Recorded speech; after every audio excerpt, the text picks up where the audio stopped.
سعد نے ایک بہت بڑی کتاب طبقات سعد کی صورت میں ترتیب کی۔ اس میں صرف رسول اللہ کی زندگی کے بارے میں ہی نہیں بلکہ آپ کے ساتھیوں کے بارے میں بھی ہمیں معلومات ملتی ہیں۔ عنوان: بزم کونین پہلے سجائی گئی۔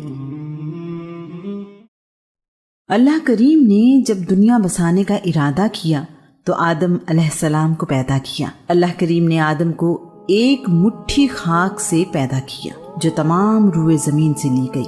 یہی وجہ ہے کہ انسانوں میں سفید بھی ہیں اور سیاہ بھی۔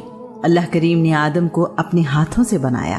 آدم کو علم الاسماء عطا کیا، فرشتوں کے سامنے آدم کو پیش کیا اور کہا میں زمین میں اپنا خلیفہ مقرر کرنے والا ہوں۔ فرشتوں نے کہا یہ زمین پر فساد پھیلائے گا اور خون بہائے گا، ہم تیری تعریف کرتے ہیں اور پاکی بیان کرتے ہیں۔ اللہ کریم نے فرمایا میں وہ جانتا ہوں جو تم نہیں جانتے، اور فرشتوں سے سوال کیا ان چیزوں کے نام بتاؤ۔ وہ جواب نہ دے پائے۔ پھر وہی سوال آدم سے کیا تو انہوں نے تمام چیزوں کے نام بتا دیے۔ فرشتے کہنے لگے ہمارے رب تو ہم سے بہتر جانتا ہے۔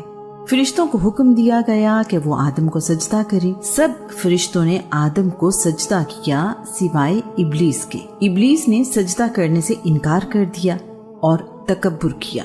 اللہ کریم نے ابلیس سے کہا ابلیس تجھے کس چیز نے اسے سجدہ کرنے سے روکا جسے میں نے اپنے ہاتھوں سے بنایا ہے؟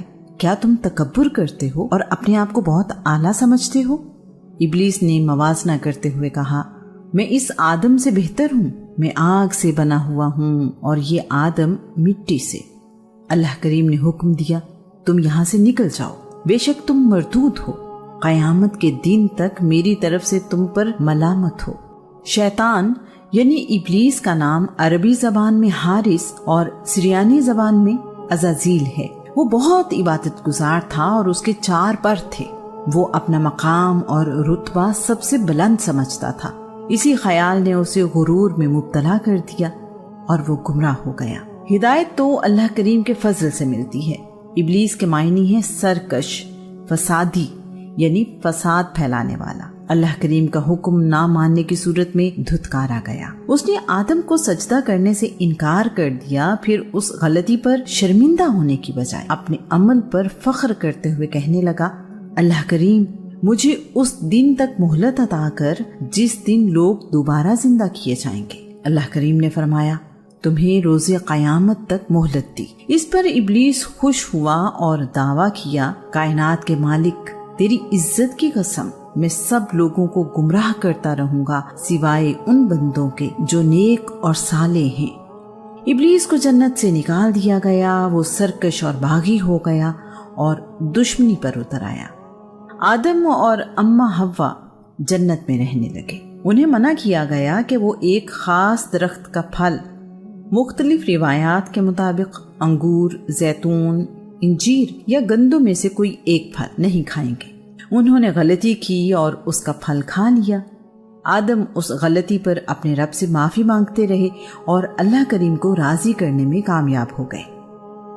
آدم اور اماں حوا کو زمین پر بھیج دیا گیا، اولاد عطا کی گئی اور یہ دنیا بسائی گئی۔ آدم کو سری لنکا اور حوا کو جدہ سعودی عرب میں اتارا گیا۔ ایک فرشتہ آدم کو راستہ بتاتے ہوئے جدہ لے کر گیا۔ یوں آدم اور حوا زمین پر آنے کے بعد ملے۔ دنیا میں آنے کے بعد آدم کی اولاد میں سب سے پہلے قابیل پیدا ہوا اور پھر حابیل، اور پھر اللہ کے نبی شیش پیدا ہوئے۔ قابیل نے اپنے بھائی حابیل کو قتل کر دیا اور سرکش ہو گیا۔ دنیا میں سب سے پہلے پیدا ہونے والا قابیل تھا اور سب سے پہلے مرنے والا حابیل۔ ہم سب آدم ہی کی اولاد ہیں۔ آدم کو ہدایت کے ساتھ نبی بنا کر دنیا میں بھیجا گیا۔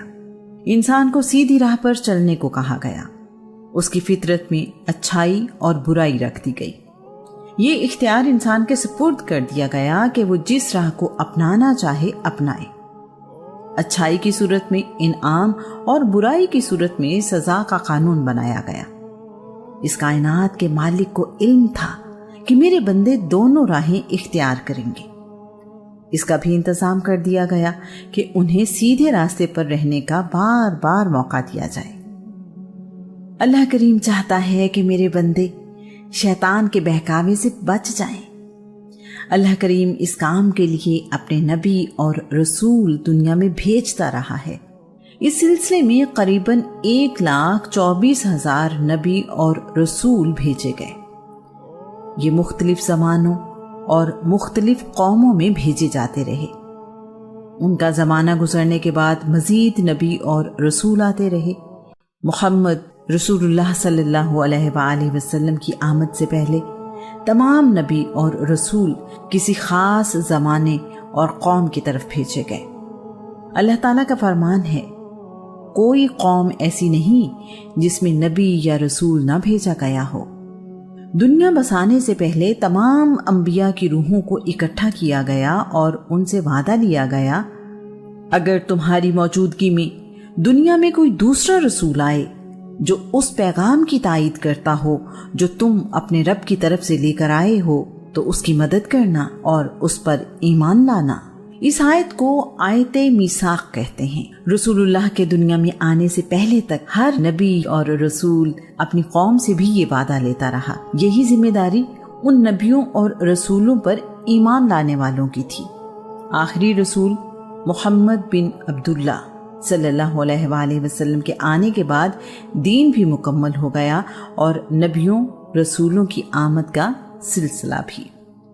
تمام رسولوں نے اللہ کریم کا پیغام انسانوں تک پہنچایا، انہیں نیکی کی نصیحت کی اور برائی سے بچنے کا حکم دیا۔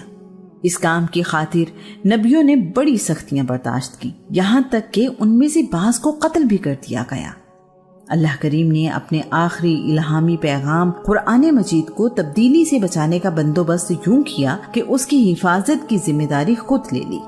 ساتھ ہی ساتھ رسول اللہ کی زندگی کے تمام پہلوؤں، اعمال، باتوں، احکام، عادتوں، معاملوں اور طریقوں کو بھی محفوظ رکھنے کا انتظام کیا۔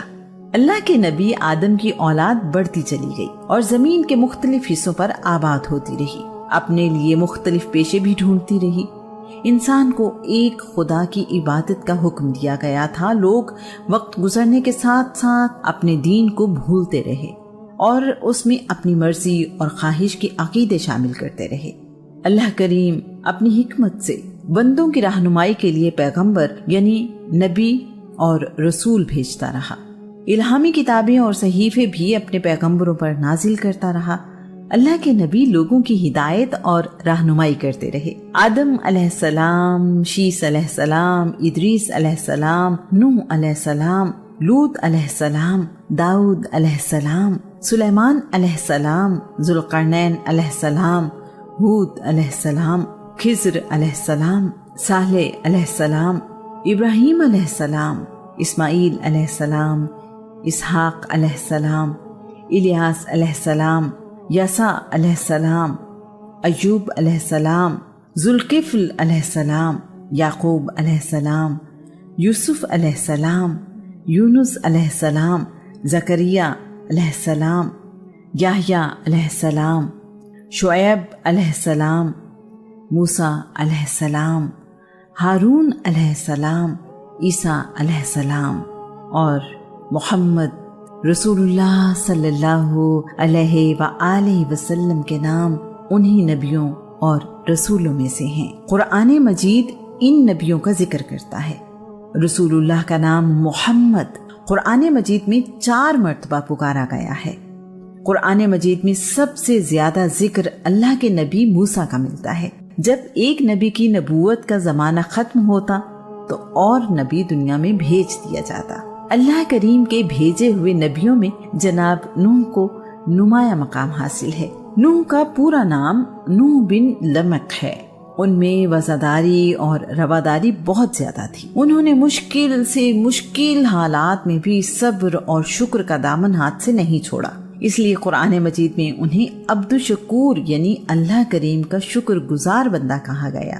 ان کی قوم بتوں کی عبادت کرتی تھی جن میں یغوث، یعوق، نصر، ود اور سوا بڑے بت تھے۔ نوح علیہ السلام نے اپنی قوم کو ایک خدا کی عبادت کرنے اور گمراہی چھوڑنے کو کہا تو اس کی قوم نے جس رویے کا مظاہرہ کیا، قرآن پاک اس کے بارے میں یوں کہتا ہے، اس کی سرکش قوم کے ایک گروہ نے کہا، یہ نوح تمہارے ہی جیسا ایک عام انسان ہے جو تم پر برتری چاہتا ہے، یہ رسول نہیں۔ اگر اللہ رسول بھیجنا چاہتا تو فرشتوں کو انسانوں کی حیثیت سے نازل کرتا۔ توحید کی یہ بات تو بڑی ہی عجیب ہے جو ہم نے اپنے بزرگوں سے آج تک نہیں سنی۔ اس شخص کو جنون ہو گیا ہے اور بہکی بہکی باتیں کرتا ہے۔ تم کچھ عرصے تک اس کے انجام کا انتظار کرو۔ اللہ کے نبی نوح نے 480 سال کی عمر میں نبوت کا اعلان کیا۔ نوح علیہ السلام نے اپنی قوم کو 120 سال اللہ کی راہ پر آنے کی تبلیغ کی، لیکن صرف 80 لوگ ہی ان پر ایمان لائے۔ قرآن پاک اس بارے میں فرماتا ہے، تو اس کی قوم کے کافر سربراہوں نے کہا، ہم دیکھتے ہیں کہ تم ہمارے ہی جیسے بشر ہو، اور جن لوگوں نے تمہاری پیروی کی ہے سرسری نظر میں وہ سب معاشرے کے بے حیثیت لوگ ہیں، اور ہم دیکھ رہے ہیں کہ تمہیں ہم پر کوئی فضل و کمال حاصل نہیں، بلکہ ہم تو تمہیں جھوٹا سمجھتے ہیں۔ اس کے بعد نوح کی قوم ان سے کہتی تھی کہ ہم ان کے ساتھ بیٹھیں جنہیں ہم دیکھنا بھی پسند نہیں کرتے، ہم بڑی بڑی حیثیت اور مقام کے لوگ ہیں، ہم تم پر ایمان کیوں لائیں؟ پھر کہنے لگے، اے نوح تم نے ہم سے جھگڑا کیا، بلکہ بہت ہی زیادہ جھگڑا کیا ہے، تو جس عذاب سے تم ہمیں ڈرا رہے ہو لے آؤ وہ عذاب اگر تم سچے ہو۔ نوح اپنی قوم کو سمجھاتے رہے، لیکن قوم نوح نے ان کی ایک بات نہ سنی۔ انہیں اللہ کریم کی طرف بلایا جاتا تو وہ کانوں میں انگلیاں ٹھونس لیتے تھے۔ جب ان میں سے کوئی مرنے لگتا تو وہ اپنی اولاد کو وصیت کرتا کہ نوح پر ایمان نہ لانا۔ اللہ کریم نے اپنے نبی کو بتایا کہ جو لوگ ایمان لا چکے ہیں اب ان کے سوا اور کوئی ایمان نہیں لائے گا، لہٰذا جو کچھ وہ کر رہے ہیں ان سے آپ غمزدہ نہ ہوں۔ جب نوح کی عمر 600 سال ہوئی تو اللہ کریم نے اپنے نبی کو حقیقت بتا دی کہ اب اس قوم کا انجام قریب ہے۔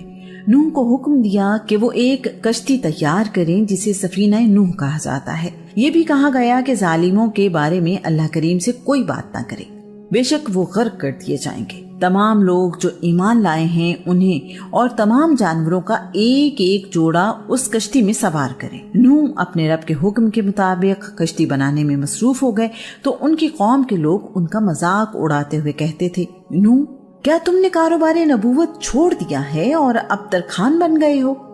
اے دیوانے، کشتی سمندر پر چلتی ہے، خشکی پر نہیں۔